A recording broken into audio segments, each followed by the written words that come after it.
will be in proportion to the voices that make the case. I mean, Sharon Bowles of the UK, she's an MEP, and as I said, in charge of the Finance and Economics Committee. She's a powerful woman. She's on our side. She knows the debt is odious. And I just want to clarify things here because, you know, I have to read the tempo and the music of the hall here a little bit carefully.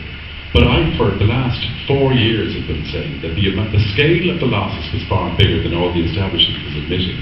One of the first few people to say it. And secondly, that those losses should not ever be imposed on our people. And the way to concentrate them on is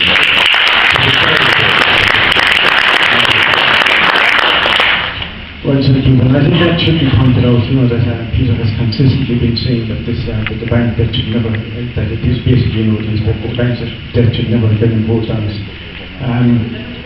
No, the next, sorry?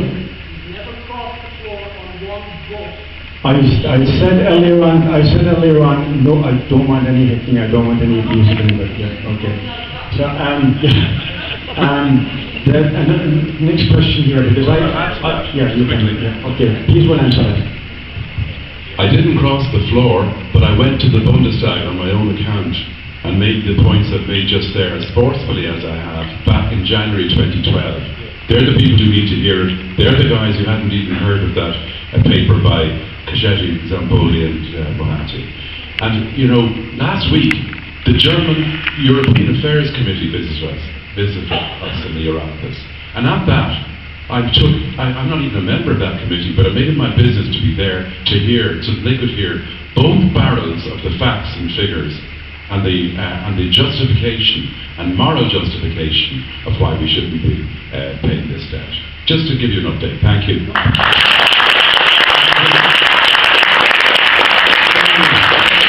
We have a question. We don't have as many questions as I thought we'd have. If there's anybody down there who has a question, could they put their hand up and one of the girls here will write it down for you.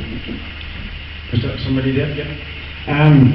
No, I think this one maybe might be for Sean, I don't know, because I certainly haven't heard of it. Has anybody of the panel heard of mathematically perfected economy? It would not have got us in this mess. Have you heard of it, Sean? Has anybody, what about you, Michael? Have you heard of it? No? Mathematically perfected economy. No, never heard of that. No. Okay. Obviously, if they have never heard of it, they can't answer it.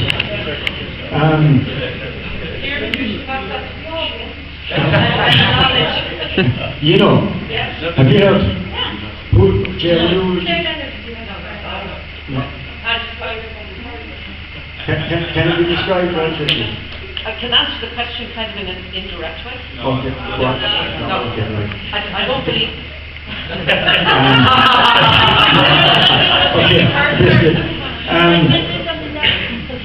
That's not the perfect economy. That's some criticism really of economists.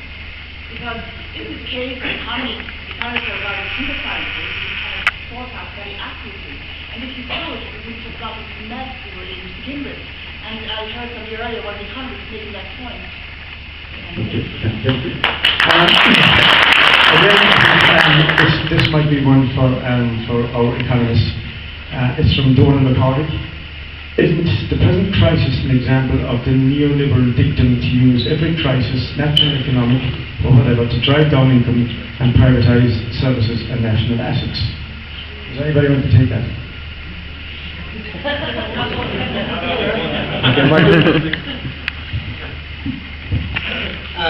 I would say yes. I would say that that is an example, not so much that it's a thought-out agenda. It's not as if, you know, a group of people wrote down, well, we're going to do A, B, C, and D to working people or to the Irish people or whatever. Life is never quite like that. But what it does mean, though, is that those who have the political and economic power exercise it in their benefit. And if there is collateral damage among the rest of us, that occurs. Now, it may even be the case that those who exercise their power to their advantage don't want other people to get hurt. But in the process of them protecting their own interests, other people do. And what is actually the real problem is in terms of pursuing such an agenda, where we're told, no, you can't do that, no, you cannot do that, no, you must do this, you must pay this bank, and you must pay that promissory note. Not only is the solution bad, but what it does do, it actually limits the space for democracy. It says that that space where people used to come into to make decisions is getting smaller and smaller and smaller, and all of a sudden we're not allowed in to make those decisions. I just say this, there is a great protest slogan that started, I actually don't know where it started in Europe, but actually the people who sat overnight, the people, the disability campaigners sat overnight in front of the Dole. They used the slogan, which is quite popular throughout Europe, and that is simply, there is no decision about us without us.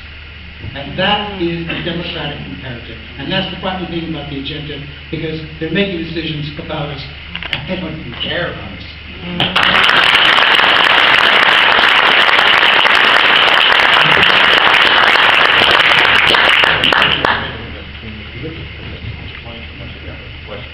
What you're saying. I think there's one thing we want to be wary of if we want to live in a great country in the future, and that is to hate all politicians. Hate certain types of politicians. Don't like certain types of politicians. And if you're able to take their jobs off them, but don't put down the idea that you should have a say. Because at the moment, we are, and I hear many intelligent people cheerleading the whole idea that you would get rid of local democracy. The problem is not local democracy. It's the type of people you elect to local democracy. And we have the choice as to who runs this country.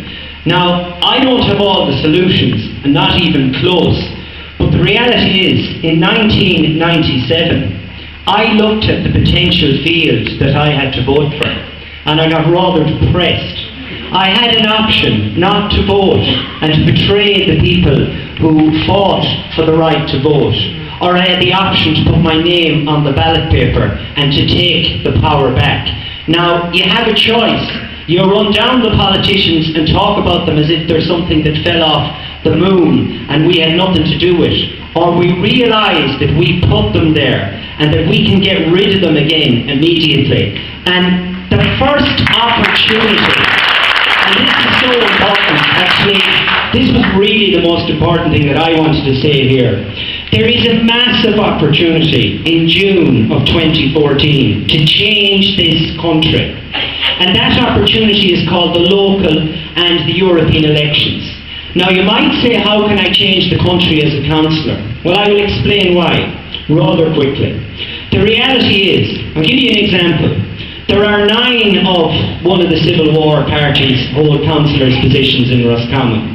It is my ambition to reduce that to a maximum of 2 after the next local elections. Now, will that change the world on its own? No, it won't. But what it will mean is that in the lead up to the next general election, which I reckon at this stage won't come until after then, because there are people nailed on in there, it means come the next general election, just for example where I come from, there will be 7 people not working with them. There will be 7 people with 30,000 euros in resources not working with them. There will be 7 people working with me. Each of those 7 people will not bring out 20 canvassers apiece at the general election time. One of those parties will be down a minimum of 140 canvassers. I will be up 140 canvassers. And if you do that all over the country, at the local elections, you cut the spokes on the main political party's bicycle, and we take it over. And that's how you do it. Be careful, be very careful not to say, what's the point in having politicians? Change the politicians if you don't like them, because we are lucky enough to have that option. Please do it, because I did it. I got elected in, it was Simple as this. One of the socially most conservative counties in Ireland. Not criticising them for that or saying anything either way. But the point is, they elected me. And that isn't a criticism of me, but I look at myself in the mirror. I know I look a little different. I know I espouse policies that they don't agree with 100% on. But what they do want is, they want people to go out there and take the power back. They're only waiting for you to do it. And I am proof of that. And we need more and more and more and more of that. And then this will not go wrong again. Because you'll be running the country then, not them.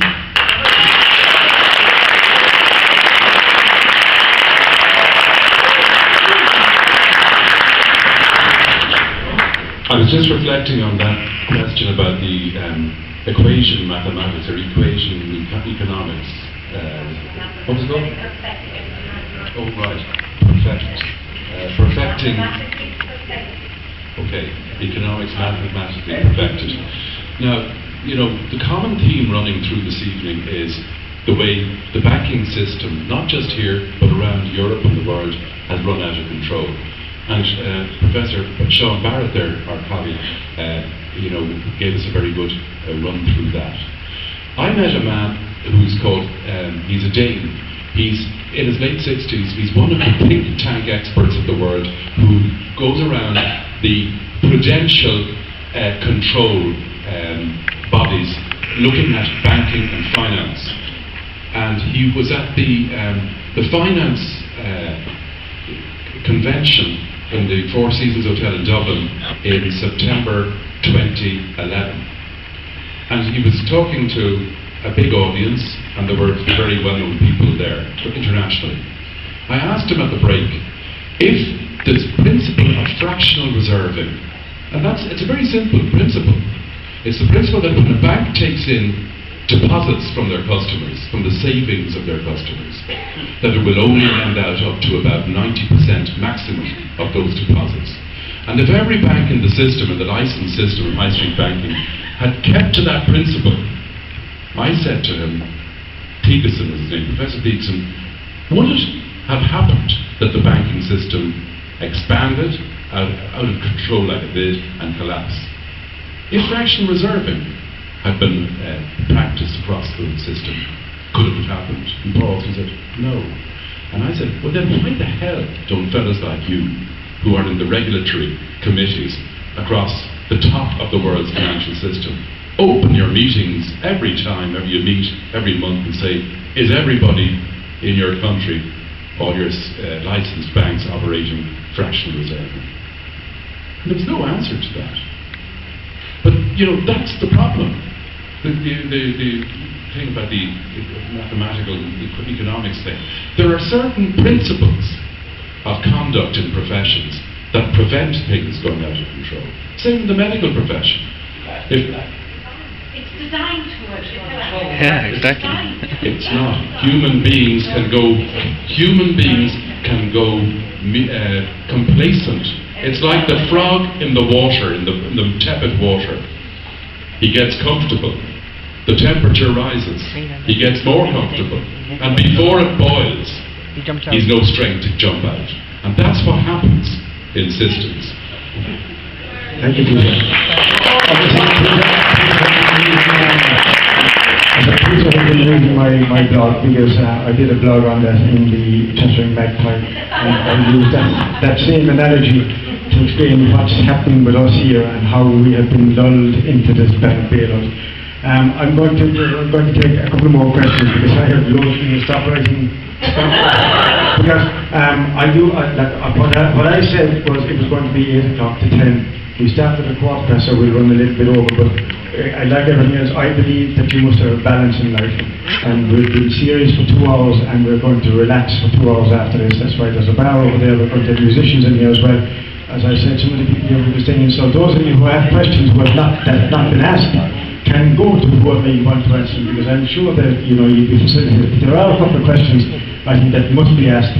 And this is Donal Nolan Cheek here. Donal Nolan Cheek is down here. And I think this is a question that, everybody, because I believe that you should always question, and there's nobody in here, my father used to always say, if everybody agrees, nobody is thinking. So I think that you must have debate, and we're not in this thing here thinking that we're all agreeing, we all think the same thing, we don't. But there is a question I think that we've been asked many times, so I would like to ask, maybe, I don't know who'd like to take it, maybe Sean might take it first of all, but, and maybe one or two others, but the question is this: where do we get the money if we refuse to try to bail out conditions? Okay, so are you okay with taking that, Sean? I have to figure out the answer. Take it as slow. I must get the easy questions. You get the money by letting the market do what it's supposed to do, which is identify debt and insolvency that's failed and basically cutting it out like gangrene and getting rid of it, and then you allow the economy and the market heals. And that, by the way, that always works. It always works. There's some pain. Actually, it was Luke that said, if we had let them go wallop, we'd now be out and we'd be recovering, just like Iceland did, who let the banks go wallop. So, you remember the old canard about the ATMs. Well, if we let the banks go, the ATMs would stop working. That is true. The ATMs would have stopped working if you didn't call a bank holiday the next day. This is how you do bank failure and bankruptcy. The guys come in, the bankers come into you, and they tell you, if you don't give us X billion euro and sign off on this in the morning, the ATMs aren't going to work and there are going to be riots in the streets. And that's when you need leaders. Because you can get away with mediocre leaders sometimes for 20 years, and it's that one night when the bombers proverbially are overhead, when a real leader, you need somebody to stare someone down and say, you're bullshitting me. You're trying to capture regulation and policy and bend it to your own ends. That's your problem, it's not my problem. A story, somebody I know of in America had a boat, a very nice boat, and it was being sailed from the Caribbean back to Florida. And it hit a log or something and water started coming in, so the skipper turned on the bilge pumps and was pumping out the water. The water wasn't going out fast enough, and he called the Coast Guard and he said, can you fly out a pump to drop it onto the boat? And the Coast Guard said, it's too far for us to get the helicopter out and get back again, we can't refuel the helicopter, you're too far away. And at which point the owner, who was in Philadelphia, called up his insurance company and said, your boat is sinking, what do you want to do about it?